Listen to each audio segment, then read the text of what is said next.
So, harga BTC ambles terus, berita jelek dan sentimen negatif di mana-mana setiap hari. Maka ini adalah short recap yang saya bikin untuk mengupdate potret fundamental soal apa yang terjadi saat ini, perspektif saya, dan apa yang harus kita lakukan terkait investment crypto kita di masa-masa seperti ini.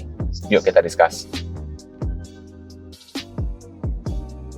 Halo teman-teman, selamat datang di Lux Novena, perubahan besar sedang terjadi. Hari ini video saya bikin sambil di perjalanan karena kebetulan studio juga lagi dibongkar dan saya kebetulan pengen mengupdate beberapa hal yang terlintas di pikiran saya sama teman-teman hari ini. Pertama-tama tentunya saya mau addressing dulu soal vakumnya konten video YouTube yang udah hampir 2 bulan ya. Saya mohon maaf sebanyak-banyaknya karena memang kita lagi masih full fokus untuk menyelesaikan materi-materi web learning di website, sehingga ya pada dasarnya semua alokasi waktu untuk pembuatan video ya kita curahin di sana untuk saat ini. Jadi sekali lagi mohon maaf untuk teman-teman alumni semua. Dan ada hal kedua yang menjadi motif tersendiri bagi saya untuk harus membuat video emergency ini. Karena di momen vakumnya video update YouTube yang baru dan dibarengi dengan ditutupnya online Zoom meeting kelas via platform Superprof di awal Januari kemarin, banyak teman-teman alumni yang bertanya-tanya sama saya soal status vakum tersebut. Dan muncullah pula asumsi-asumsi bahwa seolah-olah saya itu telah menyerah di market crypto investing dan tutup buku karena harganya udah nyungsep untuk saat ini. Now this clearly I have to address. The answer is no. Big no. Crypto is still the best potential future class asset yang ada di tangan kita saat ini. Dan karena fundamental dasar itu tidak ada yang berubah, and so is my belief. Maka saya berharap teman-teman khususnya para alumni pun masih memegang fondasi kepercayaan yang sama seperti saya saat ini. But what about everything is going on lately ya? Ini start tahun 2022 busuk banget ya kelihatannya ya. Fed tapering lah, Evergrande lah, rate hike sampai inflasi. Dan sekarang diperparah soal geopolitik perang Rusia-Ukraina yang lagi panas-panasnya waktu pas video ini dibikin. Nah, apa yang jadi perspektif saya soal semua situasi, price action, dan uncertainty di masa depan, itulah yang saya mau breakdown di video ini sama teman-teman. Pertama-tama, kalau kita mau bicara soal update price action, mari kita recap super cepat aja ya. Saya juga nggak tahu nanti waktu pas ngedit ini bakal nunjukin chart-chart atau enggak, tapi yang pasti di waktu video ini dibikin, BTC bermain di level harga 41 sampai 45 ribu US dengan local dip terendah di level 33 atau sampai 35 ribuan. Itu juga tergantung exchanger Anda masing-masing yang mana ya yang Anda lihat. Nah, sementara kalau threshold resistance dalam formasi lower high itu ada di range harga 45 sampai 47 ribu below the 200 EMA on daily time frame. Jadi prinsip singkatnya, kalau kita ngelihat dalam perspektif DA dengan formasi bearish EMA dan ada dead cross di time frame gede, terus jebolnya tembok-tembok support level bertubi-tubi dari bulan Januari, dan perspektif-perspektif DA lainnya, semua akumulasi dari potret-potret yang kita bisa lihat di chart strongly indicate bahwa kita sedang memasuki fase awal sebuah long-term bear market. Nah, altcoin gimana? Ya tentunya sama aja mereka semua ya. Masih ingat kan thumb rules yang sering saya remind berkali-kali? No altcoin can escape Bitcoin gravity ya. That's just how it is. Mau Ethereum, Cardano, BNB, Polygon, Solana, ya apalagi para layer 2 solution maupun para meme coin ya semua masing-masing ikutan collapse ke level-level krusialnya sendiri-sendiri. Baik itu ada yang di bawah Golden Pocket Fibonacci maupun menyentuh titik-titik support terendah masing-masing. Dan ada juga beberapa yang saya lihat bahkan menyentuh harga level pra 2021. Nah, selain potret soal potensi bear market di depan tersebut, apalagi sih konklusi yang juga bisa dipotret via kacamata TA saat ini? Jawabannya adalah potret soal convictionless rally, teman-teman. Convictionless rally itu adalah potret soal betapa kuatnya fear dan uncertainty sentimen yang ada dalam 3 bulan terakhir ini, yang membuat semua reversal atau recovery price action itu terus-menerus gagal menembus level-level krusial yang ada. Jadi ya boro-boro ya mau cerita mimpiin ATH baru dalam waktu dekat, rata-rata ya reversal tersebut gagal menjebol EMA 200 ataupun previous support resistant trend line-nya. Sehingga terlihat bahwa seolah-olah semua pump action itu jadinya bull trap lagi gitu. Nah, jadi kenapa dibilang tadi convictionless?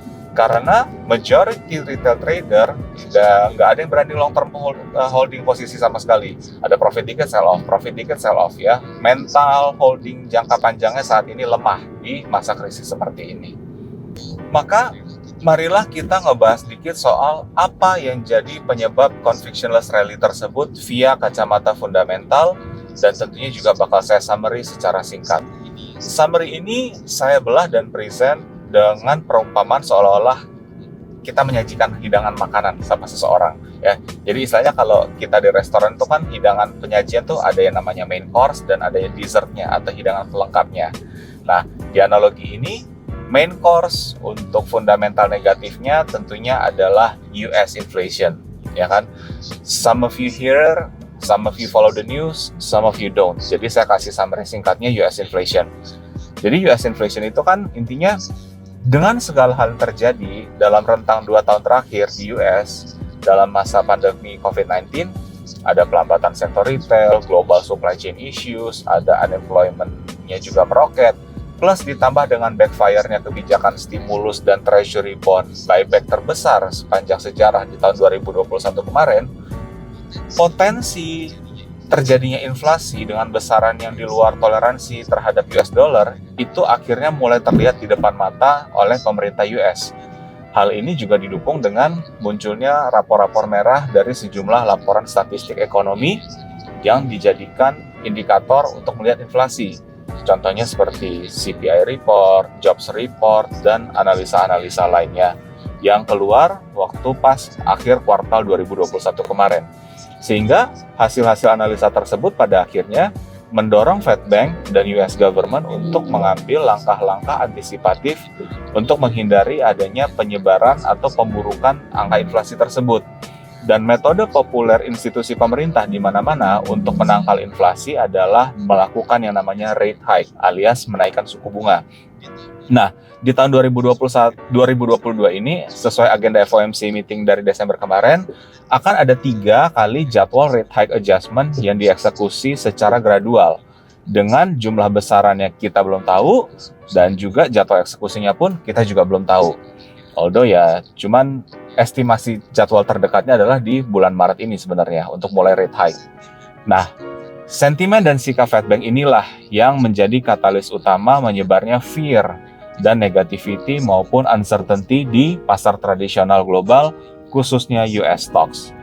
Karena secara tidak langsung, ketidakpastian terhadap efek inflasi dan potensi pelambatan ekonomi inilah yang biasanya mendorong para pelaku pasar untuk saving cash. Nah, artinya ketika semua orang pada cenderung saving cash, otomatis sektor investasi pun akan melemah. Nah, jadi itulah summary pendeknya untuk US inflation. Sementara si hidangan pelengkapnya gimana nih ya? Hidangan pelengkap itu kan banyak ya. Nah, pandemi COVID-19, ya pandemi aja belum beres 100%. Terus China housing market juga udah ambles duluan. Evergrande teman-teman kita udah update kemarin. Dan sekarang ditambah lagi ada yang namanya perang Rusia-Ukraina sebagai pemanis sempurna dari fear inflasi yang sedang terjadi ini. Kenapa saya bilang pemanis sempurna juga teman-teman? Karena konflik geopolitik yang terjadi kali ini itu berpotensi punya efek sistemik terhadap macetnya distribusi crude oil dan sektor migas lainnya ke Uni Eropa dan negara importir minyak lainnya, termasuk kita loh Indonesia. Jadi lengkap sudahlah fatnya ya, fear, uncertainty, dan despair-nya. So, let's get back to Bitcoin and crypto. Seperti yang saya breakdown di video terakhir atau sebelumnya, kita mengevaluasi soal placement Bitcoin sebagai kelas aset yang seperti apa di mata para investor dan market partisipan sedunia. Dan realita yang terlihat dalam 3 bulan terakhir di chart TA nampak sebuah pola korelasi price action yang kuat antara crypto market dan S&P 500. Sedikit berbeda ya sama evaluasi di video terakhir saya. Yang dimana kalau kita bicara S&P 500, itu saya remind itu adalah kebanyakan diisi tech company. Nah, sementara tech stock itu dianggap sebagai secondary investment di masa-masa krisis seperti ini. Yang dimana sell off maupun dumping itu akan tetap terus terjadi sekalipun perusahaan-perusahaan yang terlisting di dalam indeks ini performa mereka bahkan lagi luar biasa, lagi bagus-bagusnya. Contohnya ya, Tesla, Apple, Palantir yang dimana perusahaan-perusahaan ini terus-menerus mencetak earning number yang di atas previous-previousnya, yang dimana biasanya ini tuh adalah indikator positif. Namun, report-report outstanding seperti ini tidak memiliki efek jangka panjang apapun sama sekali di mata pasar dan investor. Market sell-off-nya tetap terus terjadi di sektor teknologi yang dianggap sekunder karena ada fear dan uncertainty di skala yang lebih besar, skala geopolitik. Jadi, in summary, bisa kita konklusikan juga bahwa teori belief soal Bitcoin itu adalah sebuah inflation hedge ternyata belum valid. Dan teori soal Bitcoin itu juga adalah bisa menjadi safe haven atau gold 2.0 juga belum valid atau belum terbukti. Realitanya saat ini adalah global market dan institusi masih memandang Bitcoin dan kripto sebagai risk on class asset yang tendensinya harus dibuang terlebih dahulu biasanya pada saat momen ketidakpastian ekonomi global sedang terjadi. Nah, itu semua adalah sekumpulan potret fundamental negatif dalam yang bisa saya present. Tapi pertanyaannya sekarang adalah, apakah artinya sisi positifnya itu nggak ada sama sekali dengan sentimen-sentimen seperti ini? Ada teman-teman, saya akan breakdown di part kedua karena ini udah mau masuk tol. Sebentar ya.